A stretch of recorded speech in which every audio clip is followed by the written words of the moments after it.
Good evening, esteemed guests, and thank you for joining us tonight for this special event. I am Juan-Carlos Molleda, the Edwin L. Artzt Dean and Professor of the School of Journalism and Communication of this wonderful University of Oregon. Tonight we are honored to host award-winning public relations strategist Alan Nierob, and one of his most notable clients, Caitlyn Jenner. When I met Alan in Los Angeles last year, probably a year and a half, when I began my tenure as a dean here, he told me this fascinating story, not only about his client, but also about his life. Alan started as an intern in his agency, and now he's the president. Let me say that again. He was an intern, and now he's a president. This is an amazing story, and I think it's very inspirational for our students. Alan and Caitlyn are here tonight to offer a behind-the-scenes look into the real-life case study in public relations and identity management, a case that really was very well regarded by the industry. It is not often that students have the opportunity to hear from such a high-profile public relations strategist and a client at the same time. Usually we hear either from the agency or for the client, but having the two together is a special opportunity, especially a client who is constantly in the public eye and made the step to come out publicly as transgender. This is a fascinating story for our profession and for students who are studying public relations and communication management, and hopefully they are going to be the professionals of the future that are going to change the industry for the better. But before we welcome Alan and Caitlyn to the stage, I want to introduce our MC for the evening. She is someone who has been an extremely valuable force, and I will say that again, a valuable force in the SOJC's efforts to strengthen diversity and transgender inclusivity, doctoral student Bethany Grace Howe.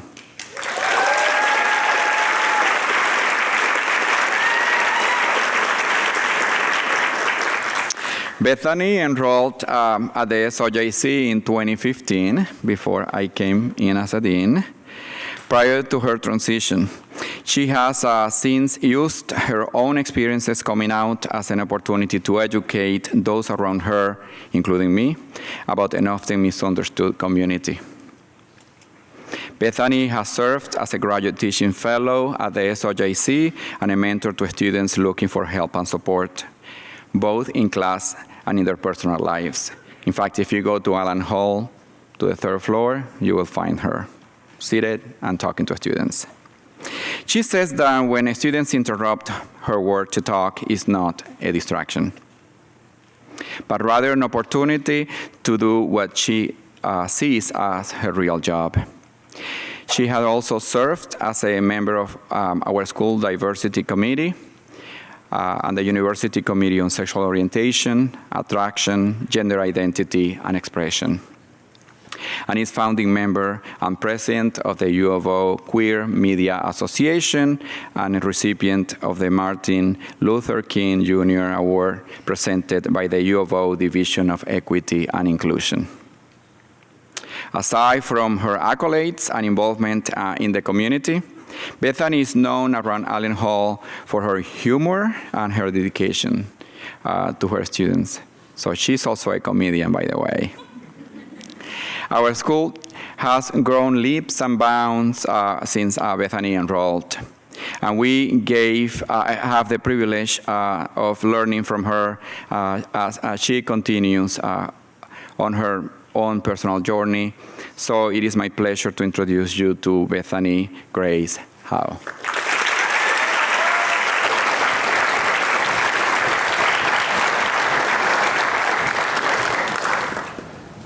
Hi. It's funny, when this was announced a few days ago, somebody asked me, so what are you going to wear?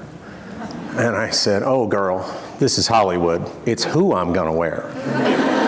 And to that end, my best friend Elaine Pruitt made me this dress. So it is an Elaine Pruitt original, and if you'd like one, you let me know. Good evening. I am Bethany Grace Howe, and I am a proud student within the UO SOJC, which, as you may know, is where great storytelling begins. And just like Dean Molleda, I'd like to tell you my story of who made tonight possible. What I speak of, however, is not this event. I speak of making my existence here on this stage possible. And with the understanding of our guests, they've granted me a couple of minutes to tell that story, because that story is an act of love. Some 40% of transgender people attempt suicide, and 90% of transgender people report experiencing some type of suicidal ideation. I was happily, arrogantly, that 10% until the fall of 2017. I call it the black rabbit hole, but let's be candid here about what I'm saying. I wanted to take my own life. That's what I mean when I say making my existence possible, because without the people in this room, it's very possible my story would have had a very different ending. I am here, however, for as they have from the moment I announced I would transition, my friends in the SOJC let others who cared about me know I needed help. Friends, faculty, staff. They came early, stayed late, and put aside other things to talk with me, make sure I was safe, and get me help. And when I left campus for 2 weeks to get that help, they covered my classes for me. They allowed me the time to find my faith in myself when I had none. And when I returned to Allen Hall, they all had an open door, a warm chair, and they were ready to listen to my story. Who were these people? You'd know them as dean, associate dean, vice president, professor, instructor manager, and so many other titles within the SOJC and this university. And nowhere in their job description does it say, pluck transgender people from the rabbit hole. And yet, these people are why I'm here tonight. Indeed, as this event is live streamed and Twittered somewhere across the internet, I want everyone to hear this.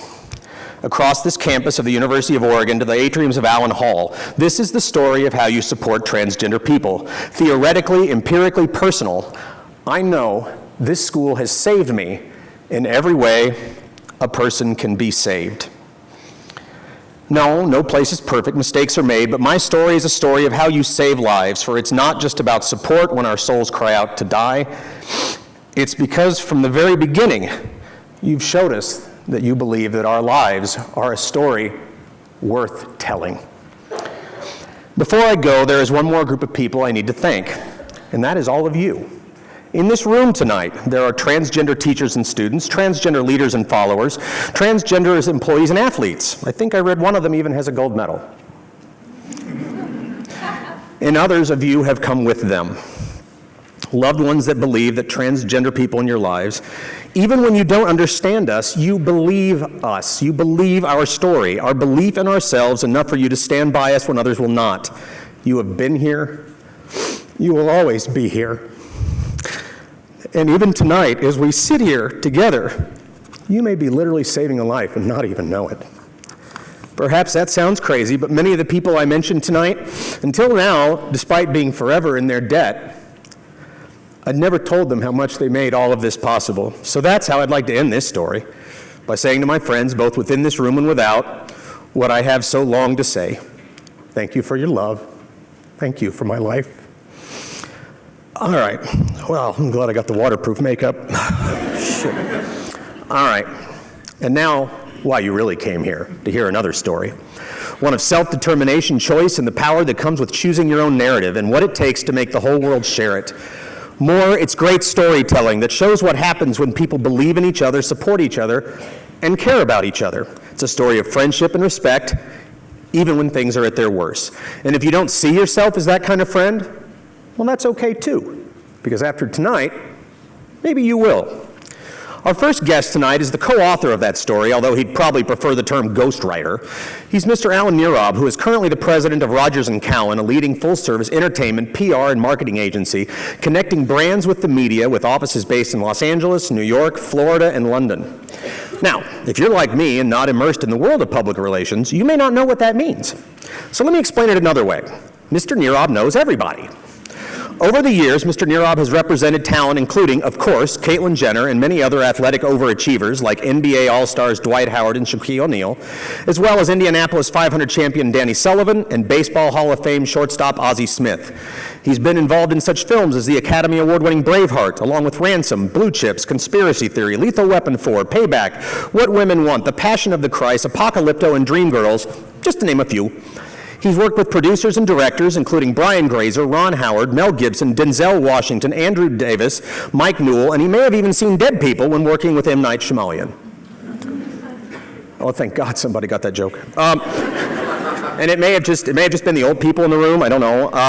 But for those of you who are in my generation, his clients also include Steve Martin, Jeff Daniels, Victoria Principal, Robert Wagner, Gary Shandling, Ali McGraw, and Shakira. Although she might still be popular, I have to be honest, I don't really know. But what if I told you there were more? Like Loris Fitchburn, Richard Gere, Rob Lowe, and Kathleen Turner, who 37 years later still gives me body heat. Yeah, I've changed since I was a teenager, but not that much. And all of you out there that are giggling, wondering what it is I'm talking about, remember, in 30 years, your kids will make fun of you too. Not that Mr. Nierob's client list is grounded in the pop culture nostalgia tour. His clients have also included Beyonce, J-Lo, Taylor Lautner, and fashion icon Giorgio Armani. He and Oscar have united with Denzel Washington, Mel Gibson, Jamie Foxx, and Matthew McConaughey. And that's all right, all right, all right. He's dodged dullness with Vince Vaughn, developed a special set of skills with Liam Neeson, made sure we were entertained with Russell Crowe, and he's cleaned his claws with the greatest showman, Hugh Jackman. And in response to my daughter's question, yes, Nola, I asked him, Alan knows the coolest person in the universe. He was fast and furious as he welcomed Dwayne "The Rock" Johnson to the jungle. And honey, you're welcome. Now turn off your tablet and go eat your dinner.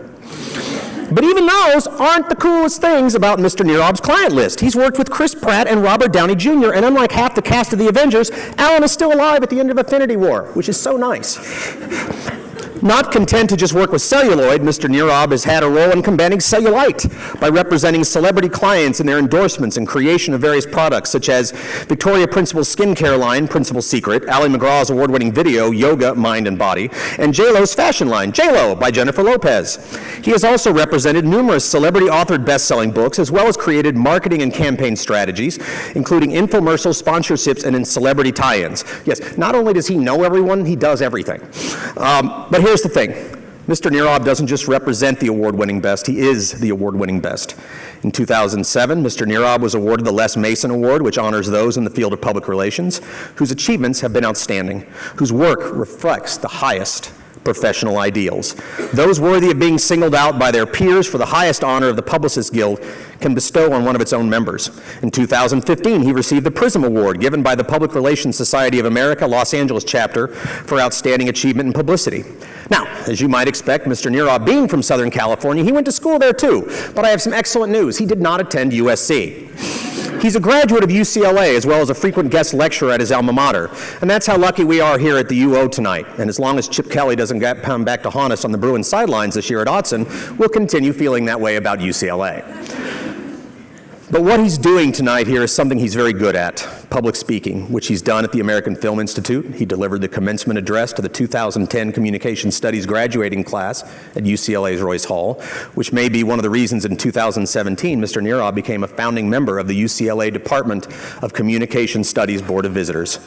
2017, that's last year. So I think that's pretty much the wrap of his resume. Still, I'd like to share with you one last thing, why Alan is my friend. Aside from the kindness of introducing me to Miss Jenner and even taking an interest in my health when I went down the black rabbit hole, Mr. Nierob has given me career advice when I've asked. Indeed, it was just a few weeks back that I told him I was nervous about a presentation I had to make. I didn't know. Should I be reserved and simply play it safe, or should I go for it and leave every idea I had on the table? I don't think there's such a thing as going too big, he told me, and he was right. And I still don't know if that presentation, how it went on the receiving end, but I can tell you I never felt better about anything. Never more secure about any advice in my life. Why? It's simple. Alan Nierob, president of Rogers & Cowan, the near official publicist of 30 years of pop culture, knows what it means to dream big and go big. Because when Mr. Nierob began his career at Rogers & Cowan in 1979, he was an assistant, his first job after fulfilling an internship there. Or, as he once explained it to me, that means he started in the mailroom of the company he now runs. Ladies and gentlemen, I proudly present Mr. Alan Nierob.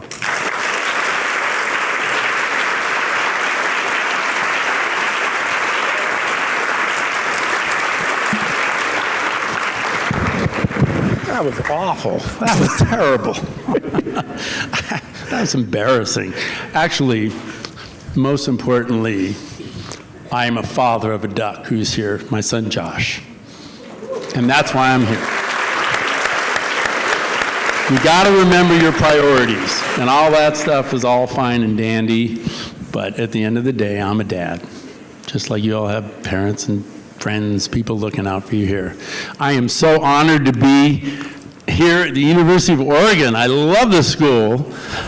It's 4 years now. I remember coming here with Josh before he was enrolled here.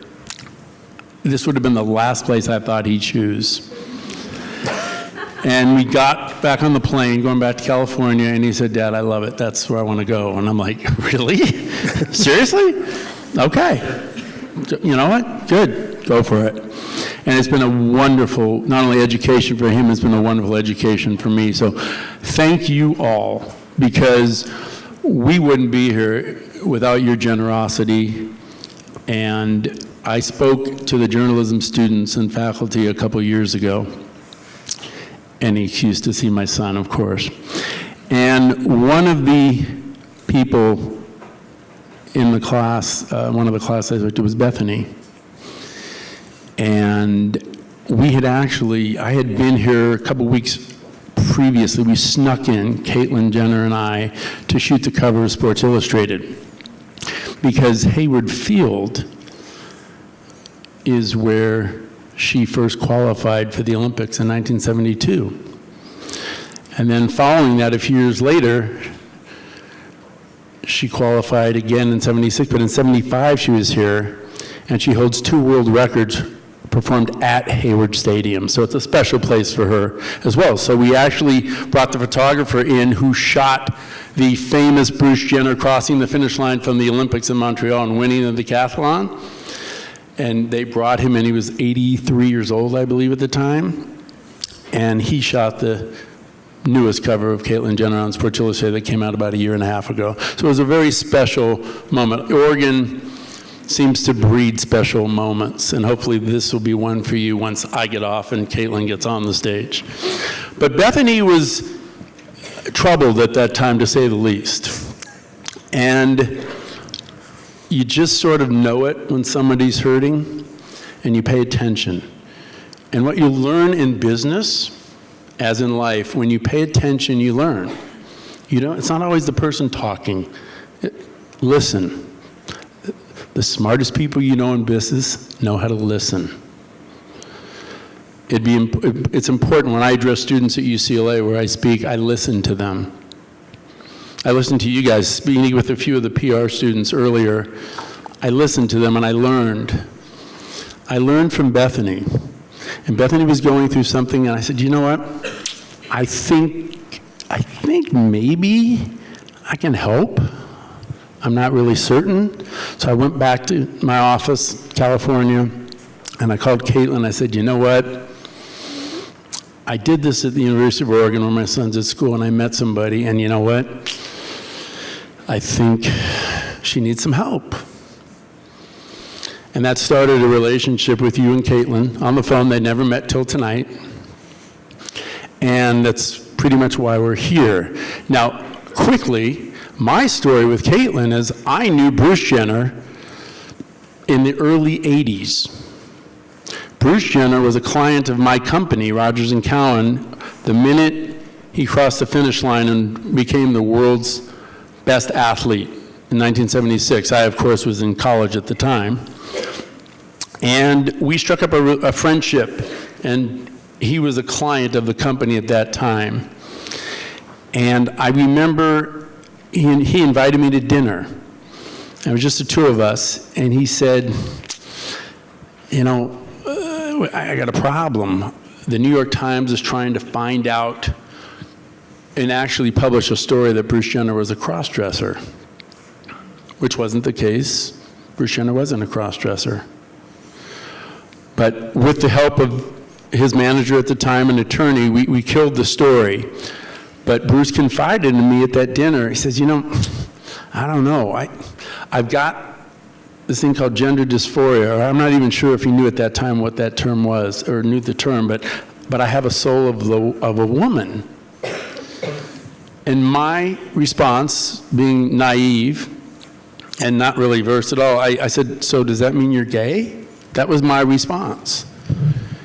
And he goes, no, that doesn't mean that. It means I think like a woman. And I really had no idea what he was talking about. And we went on, and that was it, and worked together, and then he remarried and went on, had another family, and we sort of parted ways for about 30 years. And I'd run into him occasionally at the ESPYs, but really we weren't working together, and I sort of just let it go. And then I get a call out of the blue. It must have been 2015, that would make sense. And the message is, Bruce Jenner called. I'm like, okay. So I called him back, and first of all, he says, you mean you're still there? You're still there? I said, yeah, I'm still here. He goes, I'm getting beat up in the tabloids. I don't know what to do. I feel like it's time to do something, and I want to do it right, and I want to take this story out of the trash and the tabloids and elevate it, and I need some help. And I'm like, I was very skeptical. I said, okay. He goes, can you come over to the house this weekend and we'll meet and we'll talk about this issue? And I said, okay. And we hung up. And I thought to myself, I'm not sure this is my wheelhouse. I'm not sure this is something I want to take on. But I was very fond of Bruce, and I knew he was going through a rough time. So I wanted to hear him out. But of all the questions and things we discussed, the thing I needed answered for me to pursue this on a business level was, what is your motivation? Why do you want to all of a sudden come out and go public with this? Because there's a variety of possibilities, right? I mean, let's be honest. I questioned the motivation behind that. And so when I got there, I asked him, and he very calmly looked at me and says, you know what? I want to save lives. In the fourth quarter of my life, I want to do some good. I've been blessed. I have wonderful children. I've been an amazing career. And I've been struggling with this issue. And I think if we do this, and we do it at a certain level, we can save lives. And that's all I needed to hear. I'm like, I'm in. Count me in. And then we had, I went back to the office, and I told nobody at the office. So it's very difficult to have a company and work on a client without most of your peers knowing that you represent that client. And I did not want the media to know either, because I didn't want to be barraged with a bunch of tabloid calls and calls that really, from press, that meant nothing in a sense, other than they weren't on our agenda. So we formulated the strategy. And we figured out, you know what?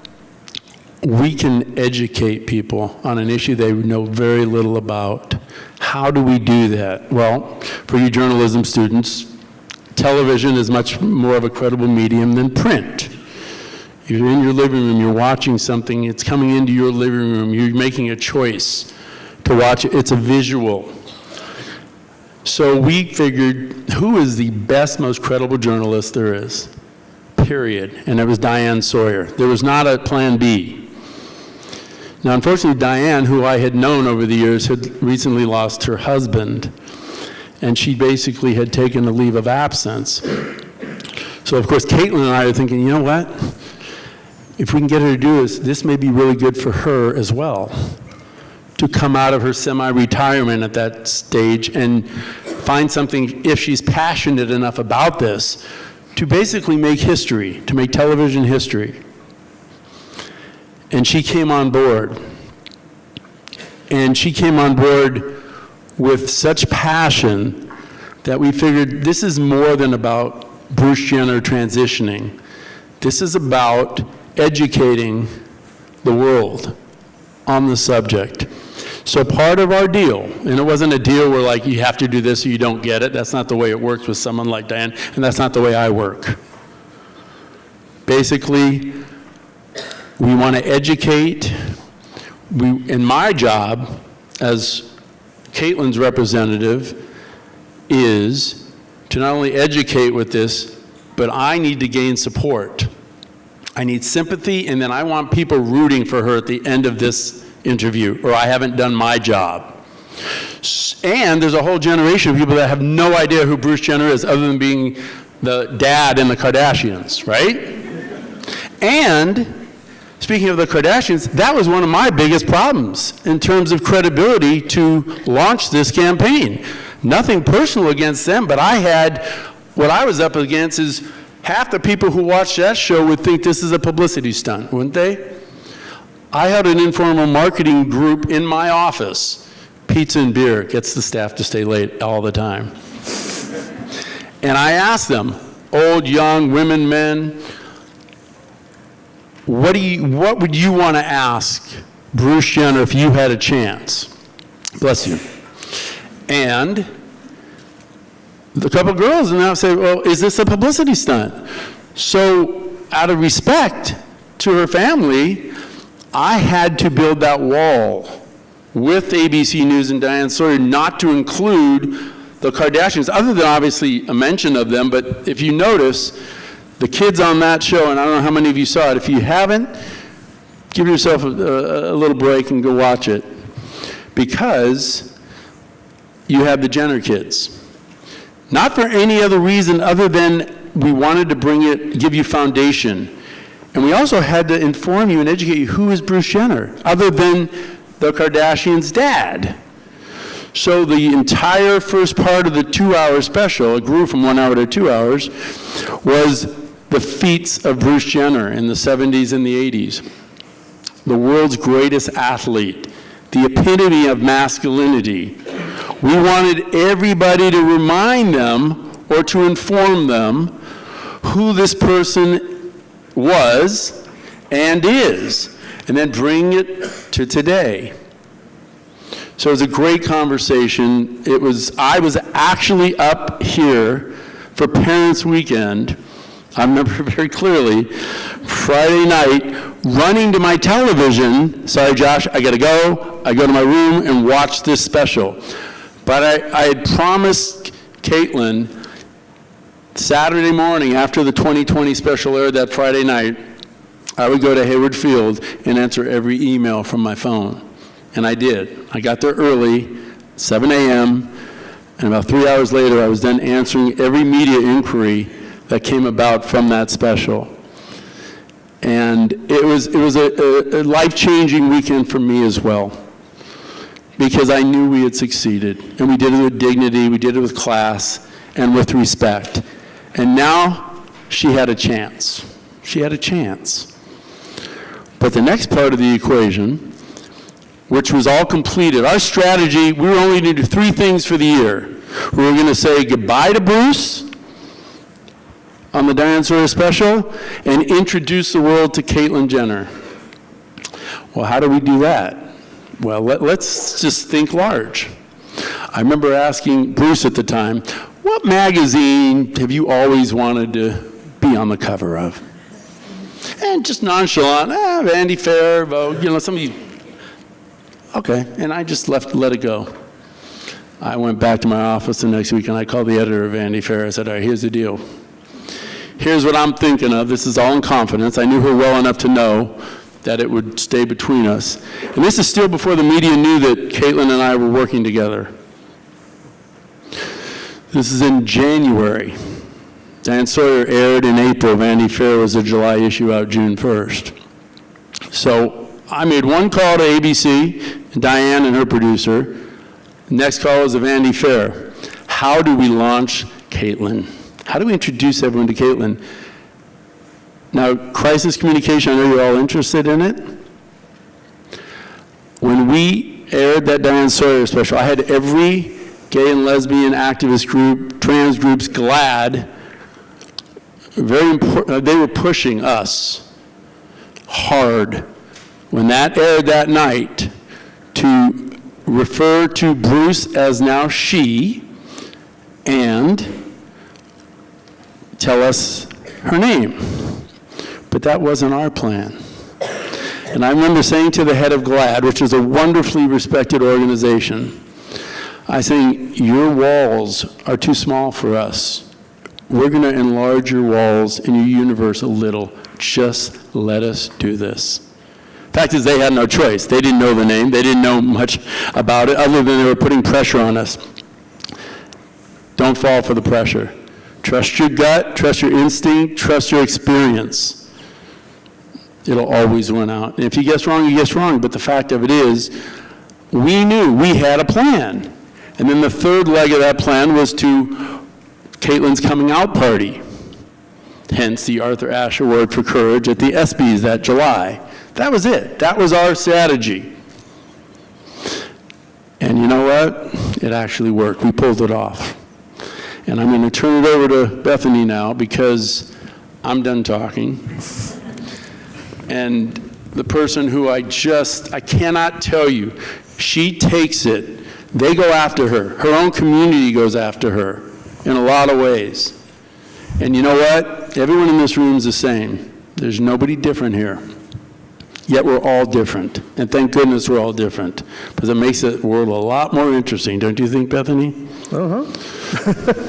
Anyway, thank you. And here's Bethany. And then we'll go from there. Are you shifting? I'm going to go back over there.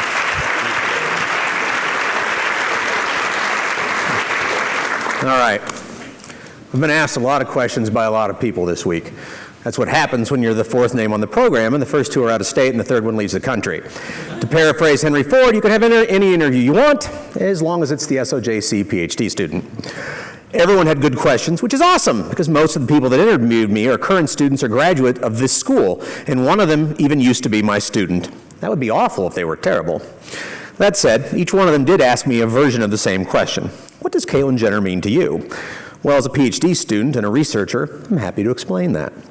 In 1976, I had a parasocial relationship with Miss Jenner, which is to say, she was a celebrity persona who was completely unaware that I was alive. I was aware of her because after securing her spot on the U.S. Olympic team just a few feet away from here at Hayward Field, Caitlyn Jenner broke the world decathlon record by scoring 8,634 points at the Olympic Games in Montreal. She brought the title World's Greatest Athlete home to America. And I gleefully celebrated it every morning at breakfast as I gazed at the cover of my Wheaties box. 40 years later, she captured the world's attention again when she revealed that she is a transgender woman during the ABC News special with Diane Sawyer. 2 months after that, she took her new name and was on the July cover of Vanity Fair, a cover which has become one of the most iconic in the last 50 years. And as a mass media researcher and academic, I found myself objectively assessing her skills and attributes as gradually seeing the possibilities for myself and her personages. Yes, we really do talk like that. Something that eventually resulted in my own decision to transition male to female in the fall of 2015. Similarly, later in 2016, she provoked internal self-enhancement and inspiration as her success seems similarly attainable to myself as a middle-aged transgender woman. Since Caitlyn revealed her true self, I have continued to observe from both a media and a parasocial standpoint that she has continually worked to constitute and maintain a pervasive, influential, and informative influence on a cisgender community that prior to Caitlyn's revelations had very little understanding of who or what transgender people were. To these ends, Caitlyn executive produced I Am Kate, the landmark series on E! Documenting her post-transition life. She partnered with MAC Cosmetics to donate over $1.3 million to transgender initiatives and became the face of the H&M for Every Victory sportswear campaign. She was named Barbara Walters' Most Famous Person of the Year in 2015, runner-up for Time Magazine's 2015 Person of the Year, Out Magazine's 2015 Newsmaker of the Year, and one of Glamour Magazine's Women of the Year. And she was honored with the Arthur Ashe Award for Courage at the 2015 ESPY Awards for her transition from Olympic athlete to transgender activist. In April 2017, Caitlyn shared her story in the New York Times best-selling memoir, The Secrets of My Life, co-authored by Pulitzer Prize-winning journalist Buzz Bissinger and published by Grand Central Publishing. Also in 2017, Caitlyn started the Caitlyn Jenner Foundation to support organizations doing on-the-ground and impactful work to empower the transgender community and further transgender rights. Off-screen, Caitlyn finds time to enjoy her own hobbies, including flying planes, including one up here. Sorry, I find that very cool. Racing cars in Grand Prix events, working on her golf game, and spending time with her children and many grandchildren. As to my current role as an academic and observation of Caitlyn, I have watched all of this and been fascinated as a media studies PhD student and a hopefully emerging transgender identity scholar. What I've also stopped having, however, is a purely academic understanding of the woman that has so inspired me. In 2016, she called me on the phone. As I sat on the bleachers in Hayward Field, we talked about our transitions as middle-aged women and the hopes for our futures, mainly as they related to our children. Later, in another phone call last fall, she would make me laugh for 30 minutes straight, the first time I'd seen the light out of my black rabbit hole in weeks. As an academic, I would tell you my parasocial relationship has now manifested itself in a real-life way, and then go on to explain the current cognitive effects of what was once merely Wheaties, now made material. But I'd rather not tell you that at all. I'm going to tell you instead that it is my very special honor and joy to introduce her here at last, now, to my friends and family within the SOJC at the U of O. Ladies and gentlemen, my friend, Miss Caitlyn Jenner.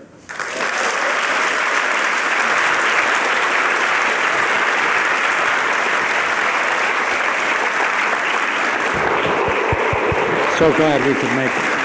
I'm glad you could too. I know. I think y'all get that couch. I'll slide around the other side. All right. Well, the president's sitting Bethany, over there. wait a second. I've already got a beef. There's a lot of vegans out here, so be careful. I know.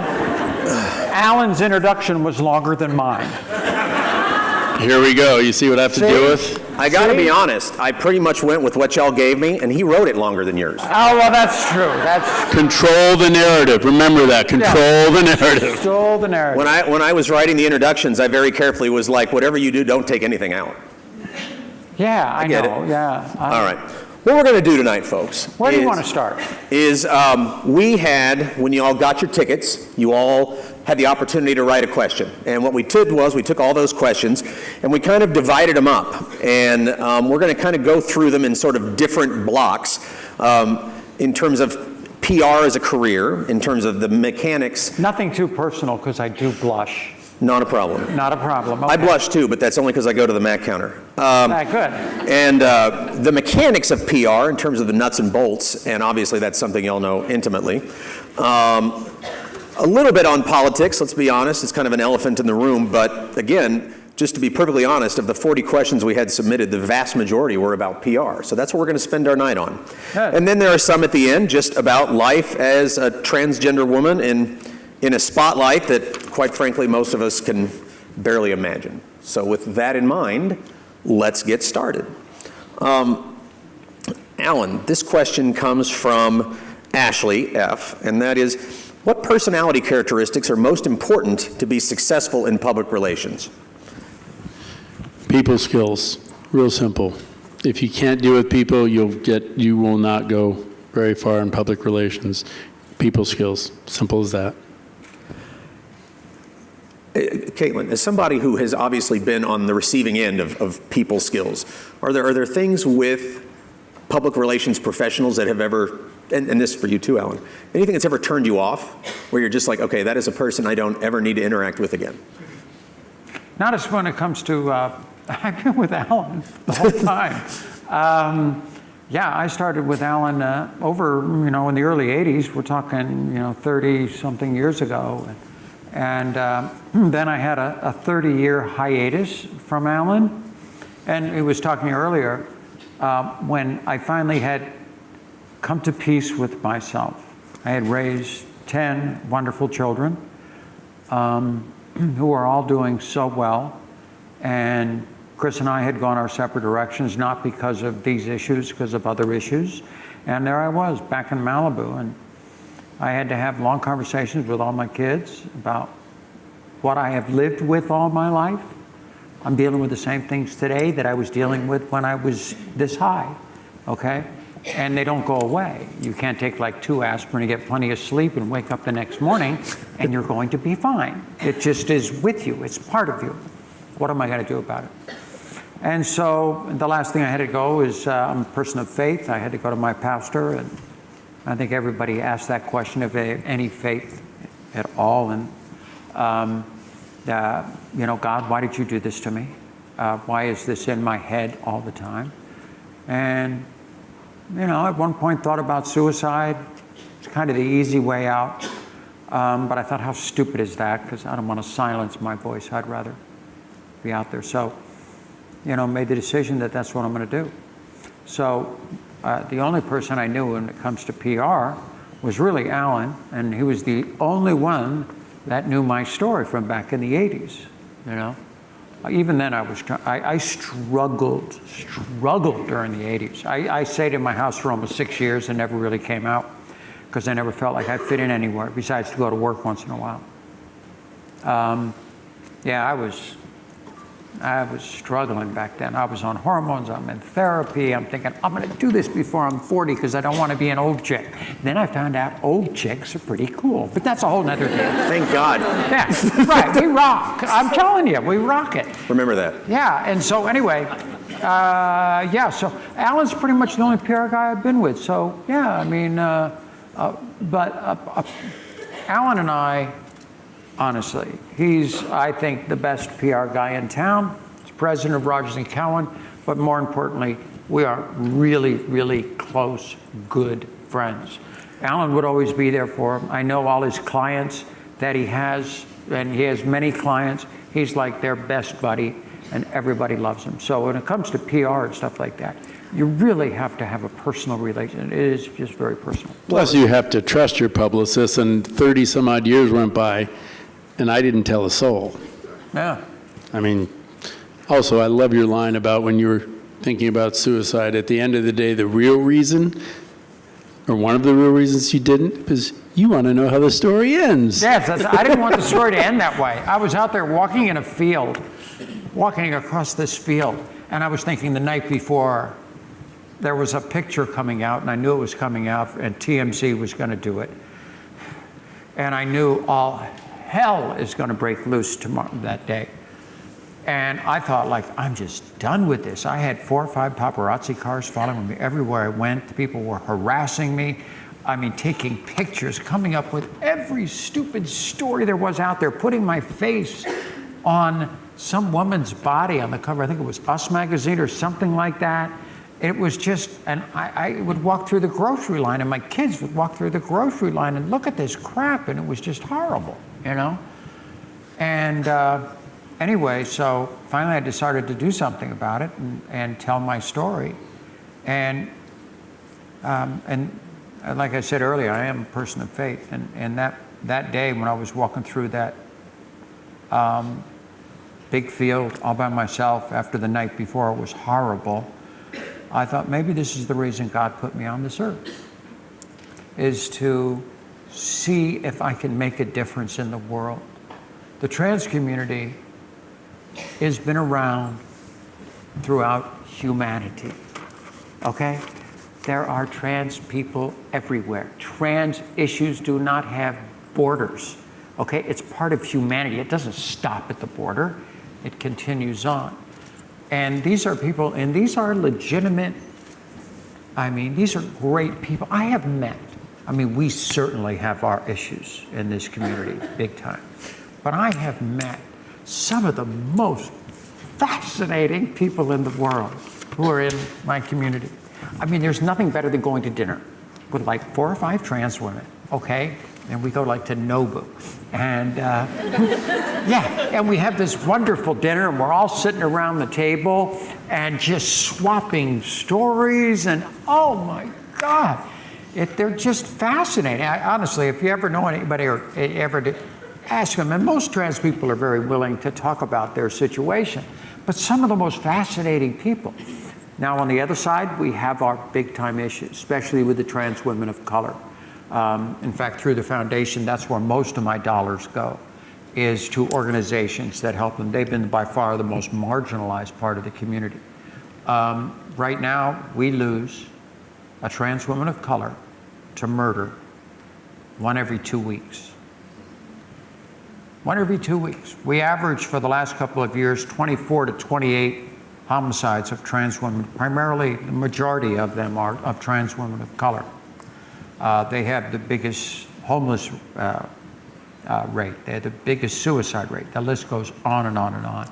And so that's the biggest part of the marginalized community. So a lot of the dollars that I do raise goes to organizations like that. Now, you mentioned your friendship, and that kind of leads into a question from Gellera, and I hope I pronounced that right. And that is, what they wanted to know is, what has been the hardest thing about doing PR, and how do you get over it? And I guess maybe a corollary question to that would be is, you mentioned you have to have a close personal relationship with all your clients. Is it possible to do effective PR for a client that maybe you don't like much? Or do you kind of, it's like, they're just... We want names. No, just kidding. Nobody cares what you want. I don't want names. And By the way, you don't have to be friends with your clients. This is business. There are a lot of clients, if I don't like their movie, I still promote their movie. This is business. It's the entertainment business. Remember that. This is business. You don't have to like the people you're in business with. You just have to represent them properly, be honest with them, and give them as good advice as you have. Some of them don't take your advice. That's okay, as long as they pay their bills on time. But no, you don't have to be friends with your clients. But you do have to believe in, I personally have to believe in their talent and what they have to offer. If Caitlyn had a different agenda when I first met with her about why she wanted to transition and come out, I would have walked away and said, you know what, I'm really not the person for you. I'm not the person for you. There's no money you can pay me that's even close to being enough. There's nothing you could pay me to handle this for you. Because this is what, once I knew what she wanted to do and how to do it, I knew I could do it with her. Because she, in her heart and in her brain, was ready. As she said, I was ready. Society was ready. And it was timing. Timing is everything. I couldn't have done it. I thought I'd do it in the 80s, and it was like the issue just wasn't there. I mean, people had gone before me, Laverne Cox, the Janet Mox, the other people that were out there, trans women, very visible. And the issue had moved forward so much that it was time for me to add my voice to that conversation. But I thought about that at the time. I said, what a wonderful opportunity in life for me. Number one, to live my life authentically of who I really am. Okay, just wake up in the morning and be yourself all day long. Very difficult to do, but what a wonderful concept. Okay, no more struggles with that issue. But in doing that, can I make a difference in the world? Can I do it in a way that can make a difference? You know, we have all these issues in our community. And I thought, okay, I'm playing in the fourth quarter of life, you know? And I remember right after I came out, I started getting letters from young people who said, literally, I mean, I got 7 or 8 letters in like a row of young people who said they were thinking about committing suicide and didn't do it because if they said, I'm so strong, I can be strong too. And when you start getting letters like that and you realize, you know what? Maybe I can make a difference in the world. And I continue to fight. And it's not easy. The trans community can be very, very tough on you, to say the least. And it hasn't been easy at all. I mean, I've had times I've called Alan up and I said, why am I spending my time, my money, and all these things to help these organizations, to try to make a difference, and all they do is shoot you down all day long. You know, just take you down, take you down, take you down. And I say, Alan, why am I doing this? I could just go off to Alaska or go someplace and not do all this stuff, you know? I spend 60, 70% of my time foundation work, trying to raise money, meeting with people, giving money away. You know, so far we've been, between MAC and my foundation, we've given away about $2.5 million over the last 18 months to trans organizations all over the world, especially through MAC. But it's primarily right now with the foundation, we're working in LA. And yeah, it gets very frustrating at times. There's a lot of hate out there, yeah. But I remind her of that one phone call that she takes or makes that changes that person's life. And you know what? Makes it all worthwhile. It's not even a conversation. She goes, all right, you're right, you're right, you're right. You're right, and let's go on. And then, a week later, I get a letter like that. I said, okay, we're moving on. Yeah, we're making, there's a group out there that, it's a fight, and it's never easy. But I just keep plugging along, just keep doing my thing, Well, and kind of going back to the original question, it's just in terms of what is the hardest thing about, doing PR? Is that the hardest thing? Is this sort of, why am I doing this? Because no one seems to be listening? Or is that just one thing that's a little annoying? It's very frustrating at times. I don't do much media. I very rarely. This is actually like rare. And this will be all over the place somewhere, Yeah, I'm discovering that. Yeah, this will be on TMZ tomorrow, babe. Anyway. Yeah, it'll be somewhere. So I really limit the amount of things that I do. Most of my stuff, politically, this and that, are all done behind closed doors that nobody knows what I'm doing, and that's kind of the way I like it. I am kind of changing a little bit of that to try to get the community and other people to realize what I am doing. I was speaking at Parliament in London last week, on trans issues, and stuff, and I constantly am doing stuff like that. Do you get frustrated by the paradox of the only thing she does is for attention? So if you do something where you don't seek any attention, nobody knows you did anything, therefore they don't know what you do, therefore the only things you do are for attention. Wow. Well said, You Bethany. sound like Alan. Yes. You have no idea how long I practiced that, actually. Yeah, That was impressive. That was impressive, yeah. Excellent, excellent, excellent. I like that. No, I don't do things for attention. I do things that, what can I do to try to make a difference? What can I do to raise money? How can I give it away? I mean, I sold my car. I had a nice Porsche, and I said, you know what? Let's take the Porsche and let's sell the Porsche at an auction, and we'll give all the money to the foundation, and then we'll just give the money away. How much fun is that? It was so much fun, to go to these organizations. Financing in the trans community especially is extraordinarily difficult to raise money. I know from a personal standpoint how difficult it is to go to people with an issue that they don't understand. People don't understand what being trans is really all about. They think you're a sexual pervert when it has nothing to do with sexuality. It all has to do with identity and about who you are. And they just can't quite grasp this issue. And so to go out to the groups or to corporations, because I want corporations to get involved that have a bigger scope than just money. They have influence to get out there into the community. So it's kind of a tough sale. It's kind of a tough sale to raise money, but I just keep plugging along, and eventually we found, Jesus, you never know where you're going to find the money. I had $200,000 grants come through by just great individuals, very wealthy guys just recently. So, I went, yes, okay, we got a little bit more to work with. Nice. All right, kind of moving into maybe some of the nuts and bolts of PR.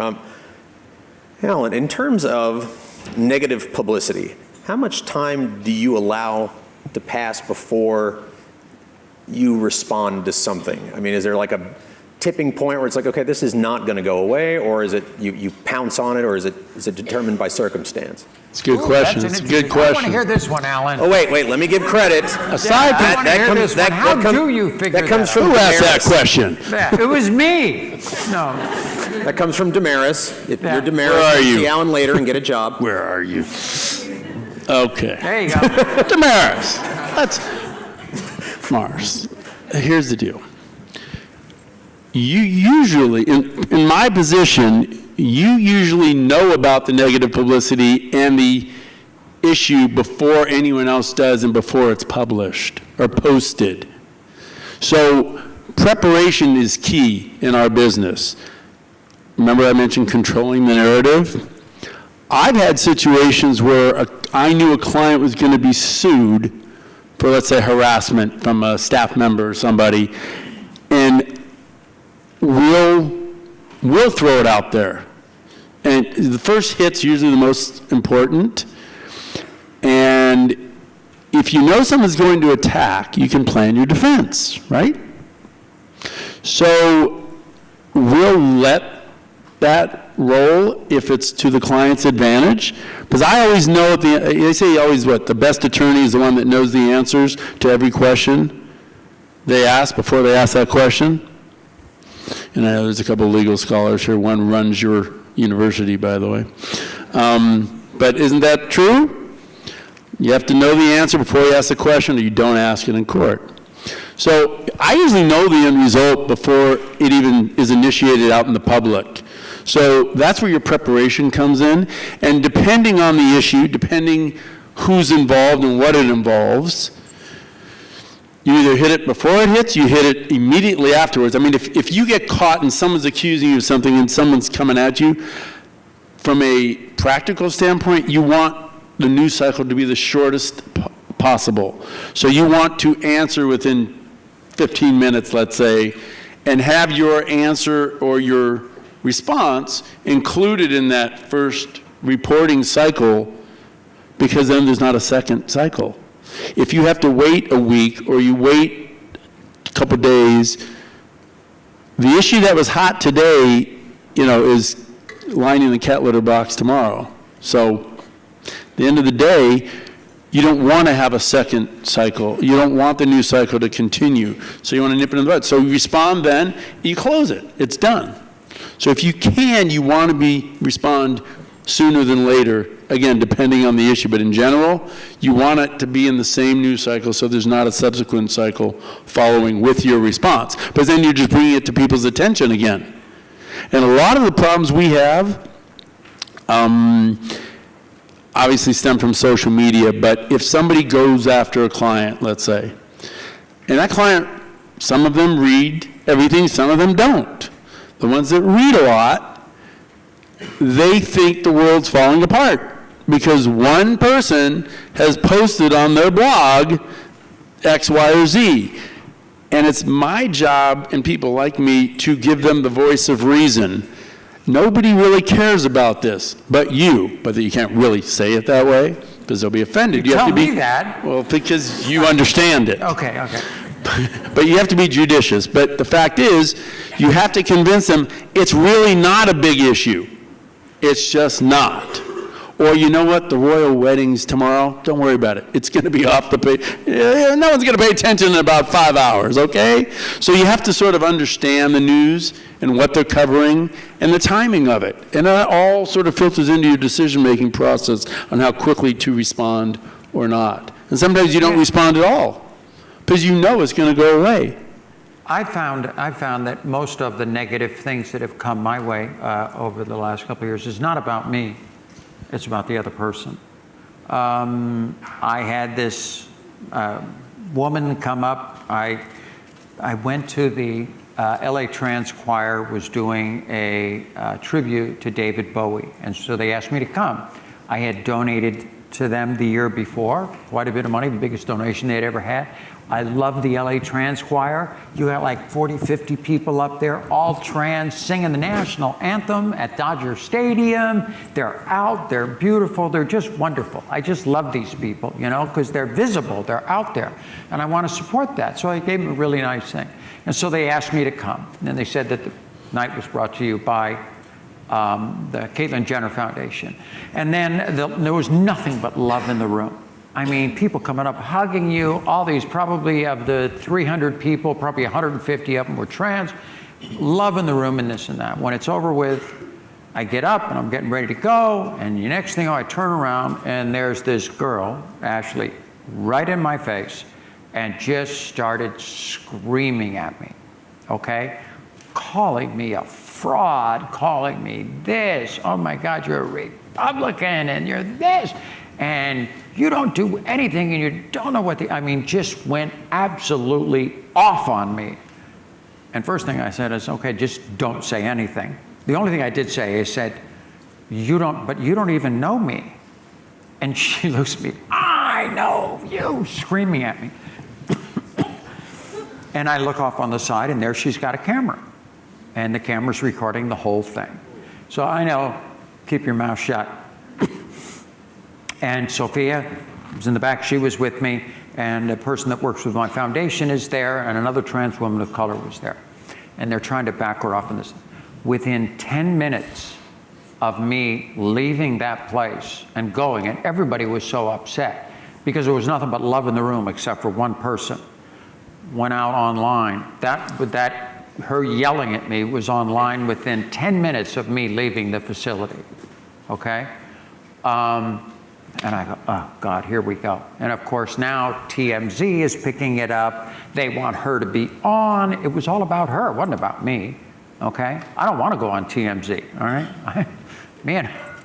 Well, that's a whole nother story. But, you know, yeah, I don't want to do that type of stuff. When I do media, I want to do something that's going to make a difference. It's going to make things better for our community. And I don't do, any of that kind of stuff. So, yeah, she was on TMZ, and then she gets a writing job, and, she's this big, I am a trans advocate.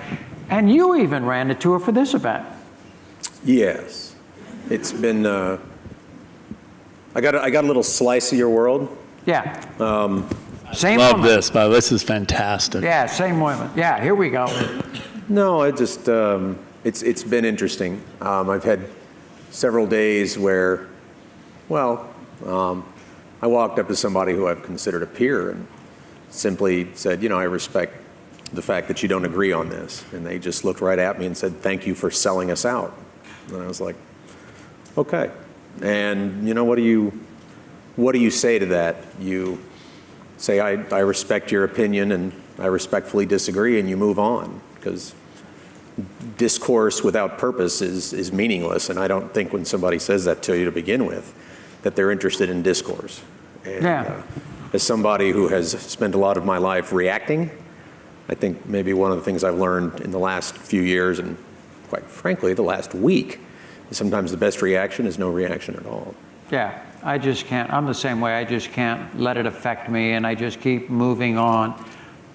Recently, I had another trans woman come after me, and I don't do anything. I'm not good for the community, and there were people outside saying that I'm just in it for the money to make millions and millions of dollars. Boy, I wish. I'll tell you, Bruce made a lot more money than Caitlyn's ever made, okay? That's ever made, and all the money little Caitlyn made, I've given it away. I sold my cars and gave it to foundation work and then give it away, and yeah, it's not like I'm just like selling out everything. I gotta work, but I'm, it's just, the whole thing is just, people don't know you, they don't know what your intentions are. I come to this position, the position of love for this community, love for people, love for society, and I want to make a difference. That's all. It's that simple. No hate here whatsoever. We'll get back to that. Don't be shy. You'll never get a job if you're shy. Before we kind of move on, there's a question on here that I thought, and it's an interesting question at a very high level, but I wonder if it also applies at the level where many of these folks are. They are going to be getting out of here. They're going to be getting their first job. They're going to wonder, how am I going to afford to eat? I'm kidding. You're all going to get hired. It's going to be fine. Been there. Yeah. But they asked, how do you both collaborate, in terms of collaboration, which companies or persons to partner with for the benefit of your name brand, what makes you want to partner with someone or something? And I wonder if, along with that question, maybe at more the micro level, is as you are starting your PR career, how do you, I know when I first started in journalism, it was like, okay, I could get a job there. I don't think I want to be there. But at the same time, I couldn't find where I wanted to be. And so I think there's always sort of this balancing act of, okay, it's my first job. Can I afford to make a choice? Can I afford to have ideals? And so, I kind of, like I say, there's the broader question about brand names and who you associate with. But as someone starting out in the profession, how do you elect to decide who to associate with, and how picky are you allowed to be? Well, let's be honest here. We all have to support either ourselves, or you're fortunate enough to have parents that contribute and help. So there are different motivations. If you want to buy a new house and have a new car, I really discourage you from entering the field of public relations. I do this actually when I'm at UCLA. I discourage the whole class about PR, and the fools that are left who still want to be in PR, those are the ones I actually want to hire, because they're relentless and they're aggressive and they're not afraid to fail. But finances are a big concern, obviously, and you do not start off and you do not make a lot of money, so consider it like you're investing in your own career. Now, that being said, if you have an opportunity to get into a firm, a reputable firm, and you can get in, and it may not be, your passion may be in music, but the opening's in sports, get on in. Because it's easier to move laterally within a company than to try and get in from the outside. Once you're in, it's easier to move around. I started in the music division as an intern. I went to sports, and then I became an assistant in the entertainment side.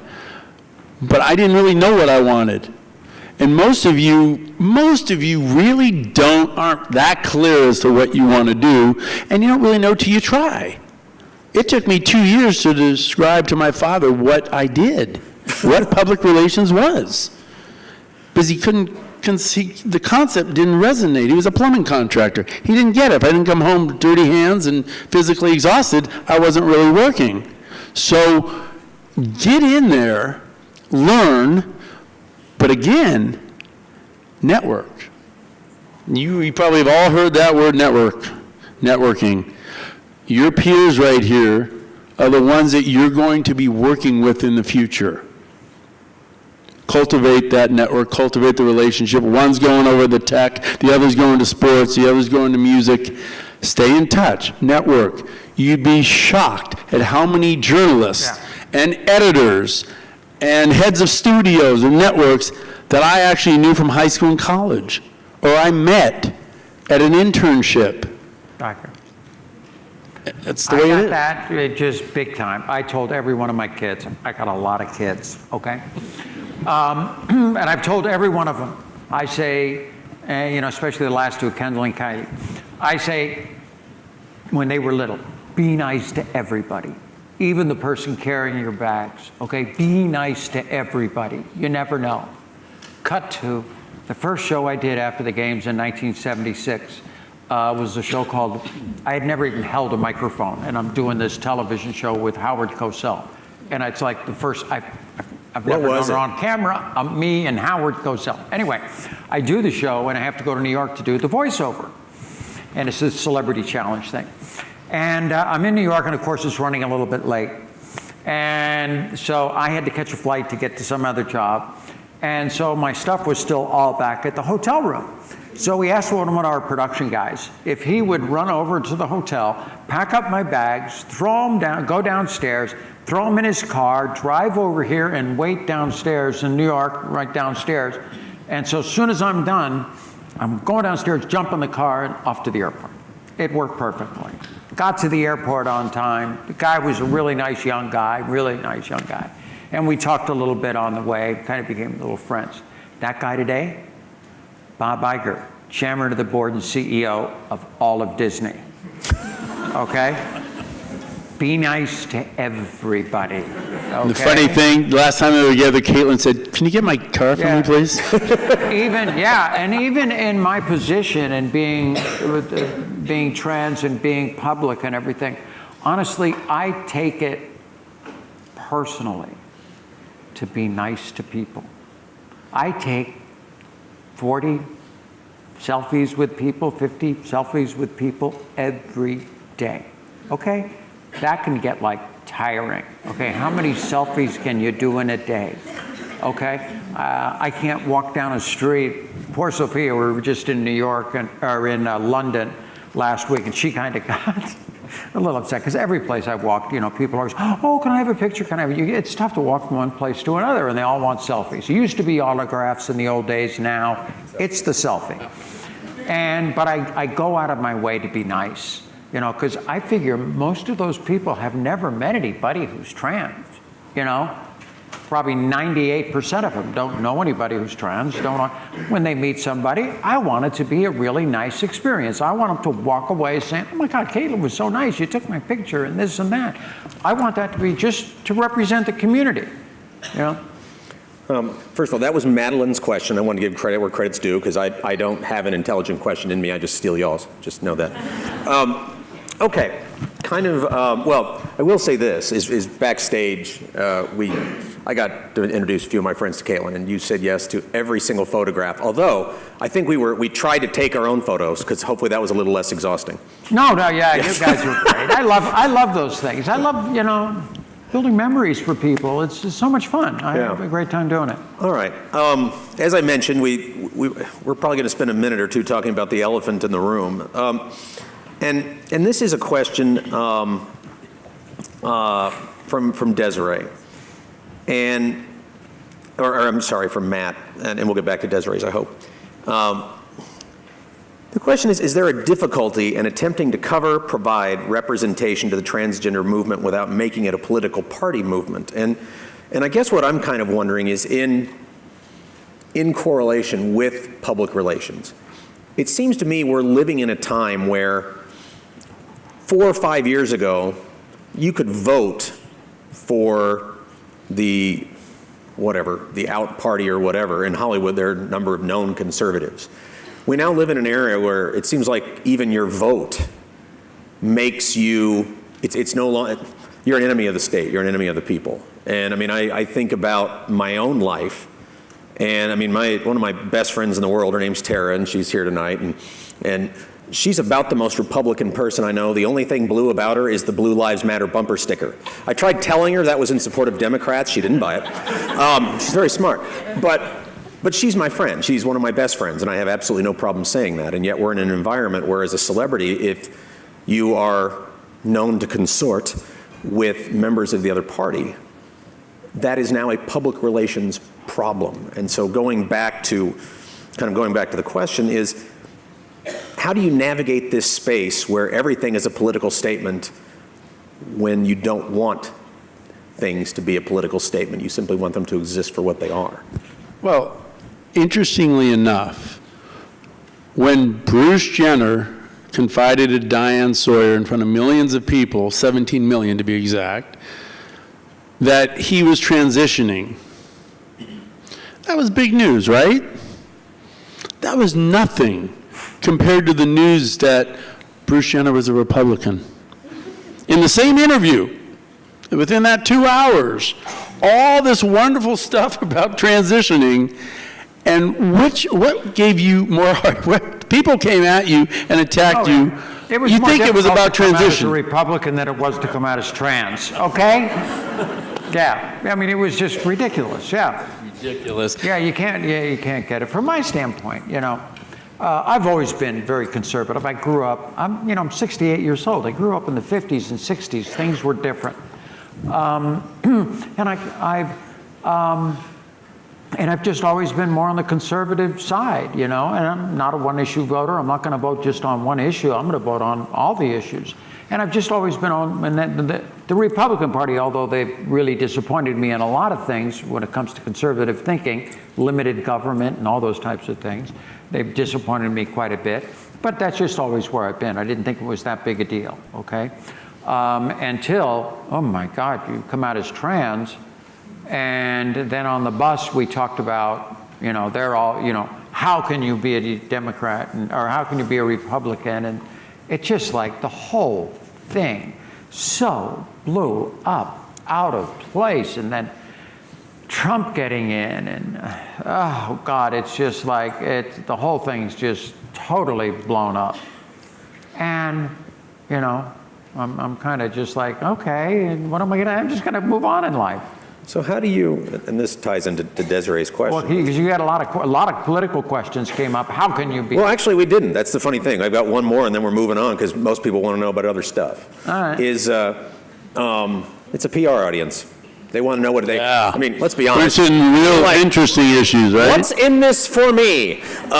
Jobs. Is in terms of, and And this really isn't a PR question. It's how do you navigate that space? Because it made all the news last week that, you kind of announced that Trump was a pretty terrible president for LGBTQ people. I've been saying that from ever since he, way back almost a year ago when they rescinded Title IX. It just really pissed me off. And I even didn't go all the way back to the elections. We did that video. Oh my! You gotta take this one. People don't Whole really. bathroom issue, okay, in North Carolina during the campaign, and everybody's asking about, oh my God, and it's like, come on, just leave. Wasn't it Ted Trans Cruz people and alone. Trump We who were don't running cause on the ticket problems. for the Republican Trans people Party? are not sexual predators. We don't cause problems. We just go in and want to do our business and get out and not cause any problems. That was the Ted Cruz line, the predators. That's all we want. I haven't been in the men's room in 3 years, okay? I've followed every rule. I have never thrown any feminine products down the toilet. Okay, girls? I'm good. Okay? So, we just want to do our thing and get out. Did you ever think as a transgender woman that many people would be that interested in your opinion on bathrooms in your life? Oh, I know. No, never did. So Tell them what we did. I'm in New York. This came up as this big thing during the campaign when it was still Trump and Cruz. And it came this whole North Carolina issue. And so Trump was asked, he goes, hey, if Caitlyn Jenner came to Trump Tower, where would she go? He says, she can use any bathroom she wants. I don't care. And Ted Cruz is going, well, I don't know about safety in bathrooms. I don't want, guys in my daughter's bathroom. Oh, please, get over it. But anyway. I think you used the term predators. Predator. So I'm in New York, like 5 days later, I'm in New York and I'm with Alan. I said, Alan, I've got to do this video. So I got up my little cell phone. I'm walking down the street, holding my phone up and said, hi, Caitlyn Jenner here, little trans girl in New York. I got to take a pee. What am I going to do? And so I look around and I said, oh my God, there's the Trump Tower. He said, Donald said I could use any bathroom I wanted. This is perfect. I'm going to go in. So Alan was with me. Now he gets the camera. I walk into Trump Tower. I go to the maitre d', say, where's the ladies' room? Over there. I said, okay, so I go over there. Alan shoots me going in, and I basically just go in, turn around, come back out. And when I come back out, I go, oh, I feel so much better. Thank you, Donald. And as I walk by the camera, I just take a little shot and go, oh, and by the way, Ted, nobody got molested. That ran everywhere. I want a residual on that one. So now I got Ted Cruz, having to go on national television and answer all these questions about Caitlyn Jenner. So I'm thinking, this is great. I just love to see him squirm. So, cut to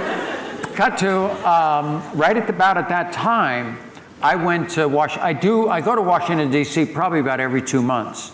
I work very closely with a group called the American Unity Fund. They're a wonderful, wonderful group.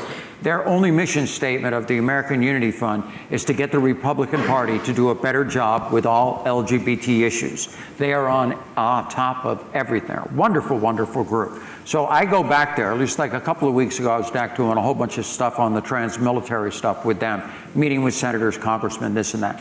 One of the first things I did, I went with my good buddy Zachary, and I went to a private home, private dinner with, it was like 15 to 17 evangelical, Christian, conservative, Republican senators and congressmen. I'm talking the enemy. Okay, this is, and I'm going in to have dinner with all these guys because they invited me because I'm in a position where they know me, they know my story, and they're very high. I'm not going to name everybody, but these are big time names. And we sat down for 3 hours talking about the issues. It was just wonderful. They had never, I'm sure, almost every one of them had never met anybody who was trans, didn't know the issues. We talked a lot about faith, because faith was very big on me. A lot of things like that. So I do a lot of stuff like that with the Republican Party to try to get them to change. Actually, next week, I'm having dinner with Nikki Haley. I do a lot of stuff with the UN. I love Nikki Haley. A lot of stuff with the UN. We got a dinner planned for next. Just found that out today because I have to go to, actually tomorrow I go to Vienna, Austria. And I'm there for like 3 days. I'm going to the Life Ball. Woo. I know what I'm wearing, don't worry. And then I come back and I go 5 days in New York, so we're trying to shoot a show, and we're trying to schedule as many things. Just found out Nikki Haley wants to have dinner next week, so that's cool. It's a work in progress. It's a work in progress. It's a But work you in know what? progress. You The fact of can't it is, stop. she is working behind the scenes. You're not going to read about this because it's not about PR. It's not about publicity. It's not a publicity stunt. These are real people in real seats of power that control a lot of issues, and they need help. They need education, and they haven't met anybody trans, and now they have. So maybe, just maybe, a light bulb will go off, or maybe they'll figure it out, and maybe they won't. But you know what? You never know until you try, right? You never know until you try. I want to. Amen. I've got a couple of little ways that I use, okay, to kind of get people to understand. Being trans or having gender dysphoria, whatever you want to call it, is not as complicated as you really think it is, okay? So I had this happen. A good friend of mine, Kate Bornstein, who was on the show with me. Kate Bornstein has been an activist in this community for the last 40 years, written some of the greatest books on it. I don't know if you ever read Gender Outlaw. Wonderful books. Kate is like one of my closest confidants. She did this to my daughters, Kendall and Kylie. They were over at the house. And anyway, so I'm going to ask you to this group. What I'm going to ask, I'll do it to the girls because we've got a lot of girls in here, but the guys can go with it too. I'm going to ask you a simple little question, okay? And when I ask this simple little question that I'm pretty sure you've never, ever, ever been asked before in your life, I want you to take a second and just think about your answer, okay? That simple little question is this. When did you know you were a girl?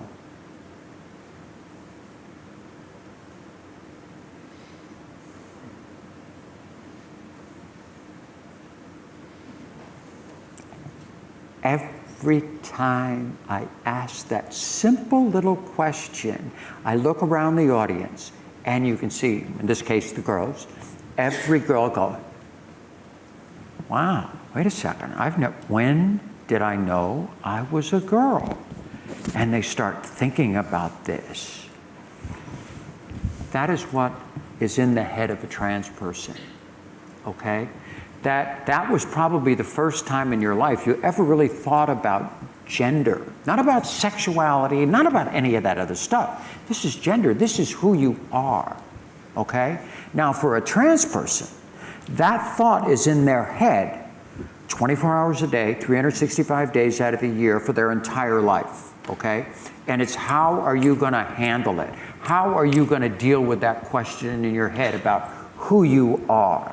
Because it has nothing to do with sexuality. This is identity and about who you are. So for that few seconds there, you thought like a trans person, wait a second, who am I? What, as far as gender, who am I? And so that's a lot of and I have a lot of different things that I try to do with people to try to get them to understand it's not that complicated, okay? And so it's just who we are and how you deal with it. Everybody does it differently, you know, and it's your own journey. Bethany had a journey, I had a journey. Alan. I have an ongoing journey. Yeah, it has an ongoing Every journey. day it's a new journey. Yeah, but that's as simple as it is. This is a question from Sean, and you alluded to this earlier, and I said we'd come back to it. And we've talked a little bit about conservative views, but what they also asked was, how do you balance your Christian views with your transgender identity, both publicly and privately?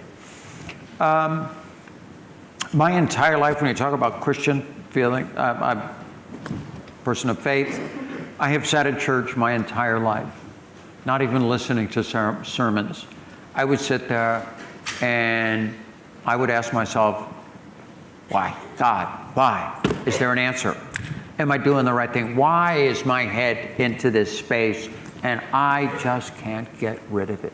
Is there a reason for it? Am I doing the right thing? When I go up to the pearly gates and I stand there in front of God and I say, hey, how did I do? Did I do a good job, with this life? Hey, I won the games, I did this, I did that, I did all these things. But the one thing that I was constantly struggling with was what was in my head. And God, did I do a good job?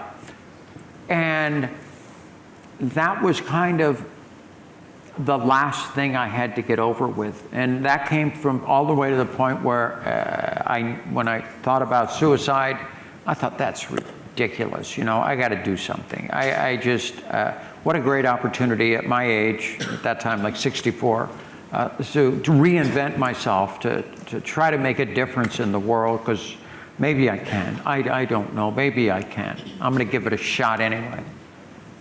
But you got to pull it off. But anyway, that's a whole nother story. All right. Very demanding client, very demanding client. This is, I don't know, I think maybe in journalism they'd call this a softball, but it's one I want to ask anyway. Is, you know, you're obviously, and this is from Austin, but I'll admit it's my favorite. You're obviously a public figure, and as you and Alan have both discussed, a lot of things get thrown your way. But as a human being, how do you deal with the derogatory comments and the actions people make against you? I mean, on an emotional level. I mean, I know you're the world's greatest athlete, but last I checked, that doesn't mean bulletproof. Yeah, I mean, you know, that's a tough one to answer, just because when I was younger, there was no internet, there was no nothing. I live in the most social media family in the world. I don't think I need to do a research study to quantify that. No, you don't have to figure that out. I could sit on the couch at a point and, you know, reach almost 500 million people just from going like this on the couch. Social media can be very good to bring an issue forward, then it can be also very, very hard. I mean, I put a stupid Instagram post up, and I don't do a lot of it. Actually, I never post anything myself, okay? Good old Rogers & Cowan has an entire social media department. If I want to post something, it is looked at, unless it's something really simple like my dog, you know, my dog Bertha, who's not getting me in any trouble, and they all love Bertha online. But when it comes to very sensitive subjects that I want to talk about, I go everything through Rogers & Cowan and their social media department. Excuse me, just to be clear, we don't create her social posts, we execute them. Yeah. They're her thoughts. No, they're her thoughts. wishes. It's what I want to do, but I want to make sure it's worded right, that it's done right, and that the picture is appropriate. Only on a few occasions you said, you know what, we could probably do it this way, and you know what, you were absolutely right. Or you may want to wait a day. You may want to wait until something passes or something else is going on. Yeah. Timing's important, obviously. Timing's important, and although it's kind of fun to be able to post these things, you read the comments, oh God, they just want you to die. I mean, you know, oh my God.